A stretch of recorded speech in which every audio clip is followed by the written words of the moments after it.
To ruin their career with one crime, bro.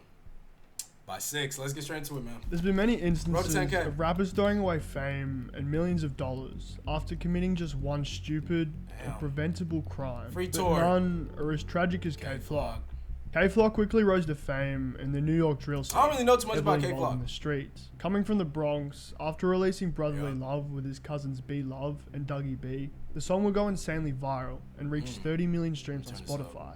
K-Flock would become one of the biggest artists in New York, and working with mainstream artists like 5 I heard about him, and then I heard he was in jail the next They even day. gave him the opportunity to have a charting song, Not in the Mood. He was even able to sign a record deal worth $4 million. Everything was pointing to K-Flock becoming a world-renowned artist, till the day it all fell apart. K-Flock was telling his enemies to come find him, showing he was armed with a gun to his belt. As K-Flock was going about his day in the Bronx, an op of K-Flock's named Oscar Hernandez, also known as Walker, would see Flock walking past the barbershop Oscar was in, so he would step out and start threatening K-Flock. The two would go back and forth, where Oscar would turn around to walk away. K-Flock proceeded to shoot Oscar twice in the back of the head, fatally wounding him. K-Flock, due to the clothes he was wearing that. Oh yeah, it's over for bro. I ain't gonna lie to you. It's over for him. Damn, bro. Nah. It's genuinely over. You shot him while he turned around? It's over, bro. Nah, I didn't know that, bro. That day, it was easily identified by surrounding security cameras. Damn, Photo bro, of what K-Flock was wearing was released, and this would lead to a bro. A lot of these deaths, bro. It be caused because of pride, bro. Pride, ego, all that shit, bro. He was literally walking away. He was walking away. Arrest. Come on, bro. He would quickly turn himself in, hiring a renowned and expensive lawyer, with the plan of serving little to no time. As revealed on the security cameras, it appeared that Walker was the one to start the problem. Therefore, they were going to claim self-defense. K-Flock was denied bond, and things quickly began to spiral. Flock would abruptly fire his lawyer and hire the person who represented El Chapo. Very happy and honored to be representing K-Flock. I'm looking forward to winning. When the facts come out, people will be shocked he was even charged. Optimism started growing as they continued to claim self-defense, until K-Flock's court dates were continuously delayed. His court date was pushed back to November 2022. And then a phone call would be released saying he would be free in March 2023. I'll be back real soon, 2023 March, you heard, like. March 2023 came, but he wasn't free. Everything seemed to be delayed and pushed back for K-Flock, leaving the question, why? But things were soon going to be answered. A RICO indictment was handed down to K-Flock and 7 other members of his gang, Sevside. They were all being prosecuted for acts of gang violence they were committing over the span of 2 years. In the indictment, K-Flock was being prosecuted for the alleged murder of Walker and for allegedly firing shots in 2020 at his ops. This had totaled to a minimum sentence of life in prison, and a maximum sentence of the death penalty if convicted. This clearly showed that the reason that K-Flock's dates were being delayed was so they could set up this indictment, because if beating a murder charge wasn't enough, this indictment is going to make it impossible for K-Flock to make it out, so he can continue what's left of his rap career. Although his story is not as good as TK. TK began getting a ton of traction to his music after releasing a single, Mega Man. With the music video amassing 30 million views on YouTube, it was going viral, but everything was about to get out of control. New at 6, video of teen rapper TK as police question him about his role in a deadly home invasion in Mansfield. TK and his friends conspired to rob 2 individuals, Zachary Bellet and Ethan Walker. The plan was, 2 friends would go in and pretend like they wanted to hang out, where they would then open the door for TK and others to rob the home. But that didn't go to plan at all. TK and 3 other friends was literally a kid doing this. 2 having guns and TK being unarmed.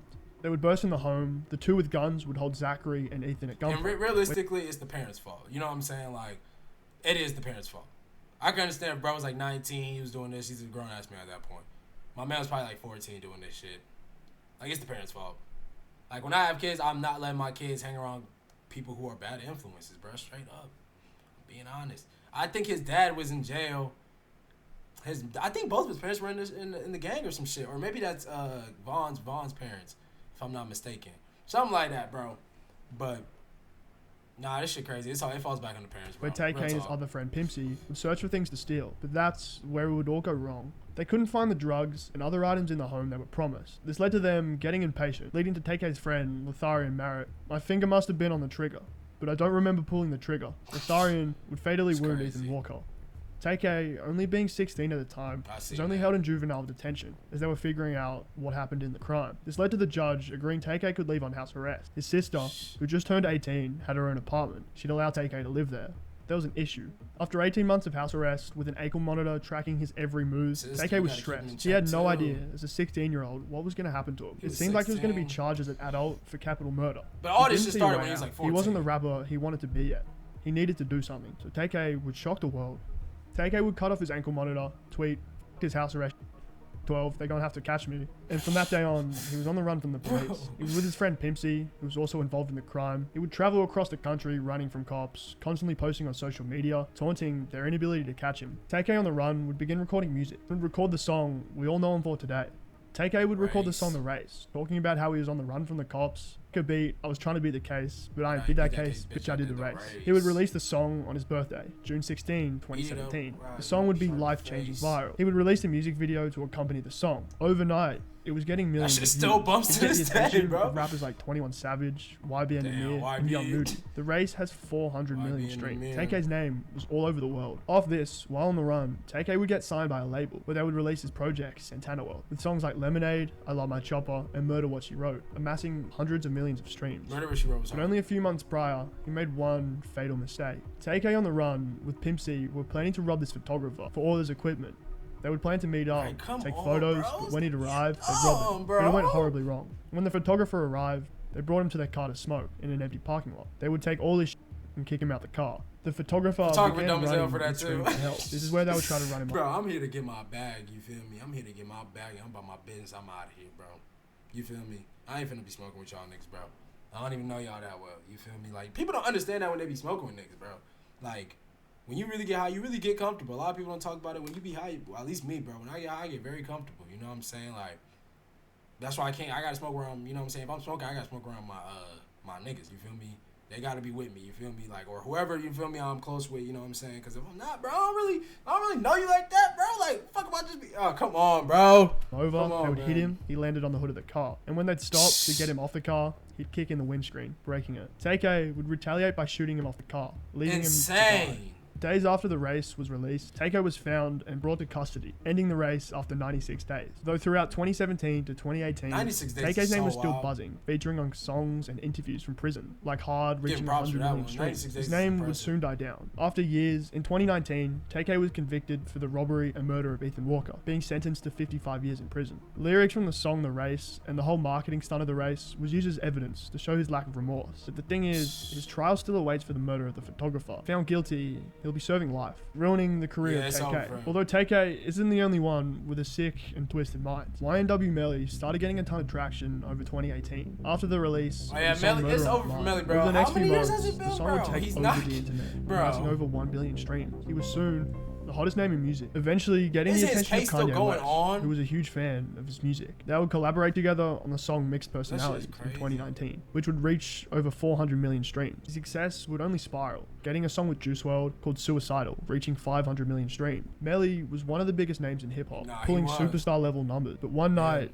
in February 2019 would cause it all to go wrong. It appeared one night, Melly and his friend YNW Bortland conspired to kill his two other best friends, YNW Sackchaser and YNW Juvie. They would do this one night as they were exiting the studio. Bortland would drive with Sackchaser in the passenger seat, with Melly behind Bortland and next to him Juvie. As they were driving, their plan was to stage a drive-by shooting. They would do this by reporting shots were fired by another vehicle at an intersection a few miles away from the studio, leaving Juvie and Sackchaser fatally wounded. First, no one seemed to blink an eye. But as time passed, the police were building a case. As surveillance footage released of all of them getting inside the car, the police were aware of who was in what seat. Forensic scientists were then able to tell that the fatal bullets were shot from inside the car, and in the exact seats Bortland and Melly were sitting in. They were then accused of parking the car, getting out, and shooting the vehicle from outside the vehicle. To give the appearance the car was shot at. After this, they were driven to hospital by Bortland, where they were pronounced deceased. Also, no shots were reported at the said location where the shooting happened. They would then track their cell phones to where the alleged shooting was, which was a few miles away where no cars were around. With this evidence, the police were searching for Melly, where Melly proceeded to turn himself in. No, I did not get locked up in Washington, but I am turning myself in today. A couple months ago, I lost my two brothers by violence, and now the system wants to find justice. Unfortunately, a lot of rumors and lies are being said, but no worries, God is with me. If convicted, Melly will be receiving the death penalty for 2 counts of premeditated first-degree murder. The trial was set for That's why it's taking so long. He gonna get the death penalty? I ain't know he's gonna get the death penalty, bro. That's why it's taking so long. But, like, this shit is just wild, bro. If everything so far what they claiming is true, bro, you shot them from inside the car. You got outside the car to shoot from outside to make it look like that shit crazy, bro. Like that's insane. That's very insane, bro. Like, I don't think it's the you know what I'm saying, this should be the court's decision to take away your life, but only God should be able to take away somebody's life. That's why I don't fuck with people who, you know what I'm saying, murder people and all that shit. But you know what I mean? This shit is just crazy. Like, I don't know, bro. I don't even know what to say about that shit, bro. March 2022, but soon delayed to May. May came, the trial was delayed to June, but it wasn't until June 2023 his trial commenced. The jury was unable to reach a unanimous verdict due to lack of evidence and contradicting stories. The retrial was scheduled for October 2023, but again, that was delayed. Melly denied bond, and by January 2024, the trial has been put on hold indefinitely. We don't have an idea when the next trial will be resumed, but Melly remains incarcerated, unable to continue his once thriving music career. Although Melly isn't the only one with such a controversial and alleged crime. Tory Lanez from 2019 was on the rise to the top of the music scene. He was competing with the likes of Drake for the top of the charts. Cheeks Tape 2 in 2019 peaked at number 2 on the charts. A few years later, his project Alone at Prom reached number 28 on the Billboard charts. The biggest single, Color Violet, amassed 700 million streams. It was even on the remix to Jack Harlow's What's Poppin', and it hit number 2 with 700 billion streams. All signs were pointing to Tory becoming the next biggest artist, but one night in 2020 was going to ruin all of his success. On July 12, 2020, Megan Thee Stallion was leaving a house party, where she was soon rushed to hospital after she allegedly said she stepped on glass, but months later, her story mysteriously changed. On Sunday morning, I suffered gunshot wound as a result of a crime that was committed against me. What y'all think about the situation? I know it's over with now. You know what I'm saying? Tory got to serve the time. It is what it is. I'm not too sure when they say he's going to get out. I think they said 2027 maybe.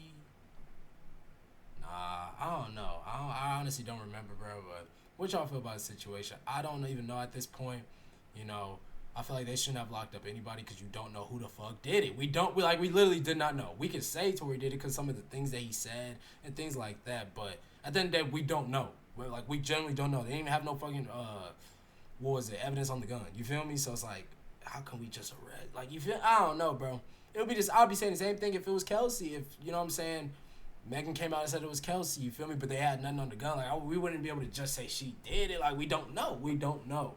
So that's where I feel like they messed up on it, but shit crazy, man. Free Tory. And done with the intention to physically harm me. But at the time, she did not mention a name. No one knew who shot her. That would change after she went live on Instagram. You shot me. You scared to come tell everybody that you shot me. She would soon say Tory Lanez was the one who shot her. Tory, though, was quick to what made her snap and do that, song Money on the Fallout. How you get shot in your foot, don't hit no bones. Because she didn't tell the cops or nothing like that at first.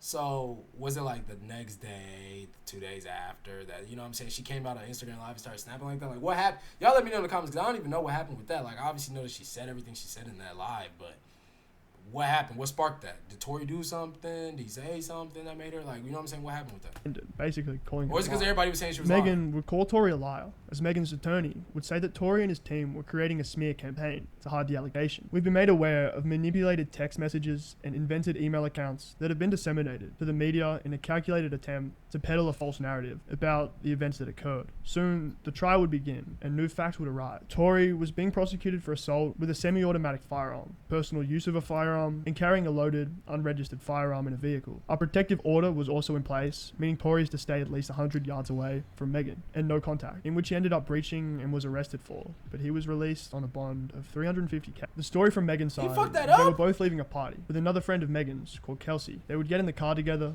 they all got in an argument. This led to Megan leaving the car. As she was leaving, Tory would allegedly say, "Dance," and begin firing his weapon at her. Like, I don't know, bro. I know I don't know this like a Tory person or nothing like that, but like, there's like no way he said that and did that, bro. I'm not even laughing at the situation. I just hearing that is like, bro, somebody said that, dance bitch, and then shot you. Like, what? What the fuck? Okay. Like, I don't know, bro. In the foot. Tory would then apologize, get her back in the car, and take her home. Gunshots were heard and reported that night from neighbors, causing the police to come after they left. Gunshot residue was also on Kelsey and Tori. The case was trying to be built that Megan shot her own foot in anger, or it was Kelsey who shot Megan. But eventually, the jury decided Bro, we already know the jury decided Tori did it. But here's the thing. Another thing that I kind of thought, a little conspiracy that I thought, what if, you know what I'm saying, Kelsey was about to shoot Meg, you feel me? And Tori took the gun, like they were tussling over it, and then they shot at the same time. You know what I'm saying? That could have happened too. And then Tori was the one that Meg saw with the gun at the end of it. That could have happened too. You feel me? And a lot of people be like, oh, if that happened, why didn't Tori take the stand? Why didn't he say something? You feel me? I don't know if like people really gonna understand it, but the nigga's independent. You feel me? If that nigga comes out and snitches on a female, I understand it. Like, and me in that situation, I'm probably still gonna say it. I don't give a fuck. It's my freedom. But you know what I'm saying? Some people, like I said, some people really care about that snitching and all that shit like that. Me personally, if situations like that happen where I know I was just trying to stop the situation from happening, nigga, I'm snitching. I don't give a fuck. Nigga, there was no ill intent with me where I gotta close my mouth or I was holding it down for you, but nah, nigga, I'm snitching. You feel me? So I don't know. You feel me? Some people just don't want to stick to the code, bro, and not ruin their career. But me personally, I'm saying it, bro. I want my freedom more than my career, like. So I don't get it, bro. Tori was guilty of assault with a semi-automatic handgun, having a loaded and unregistered firearm in a vehicle, and gross negligence in discharging his firearm, leading to him being sentenced for 10 years in prison. Oh, so that's damn. Okay, yeah, man. Free the boy, Tori, man. This list was crazy. We kind of knew about everybody on this list, but hearing about their situations deeply, bro, this shit sounds crazy. Road to 10K, man. I love y'all. I'll see you on the next one.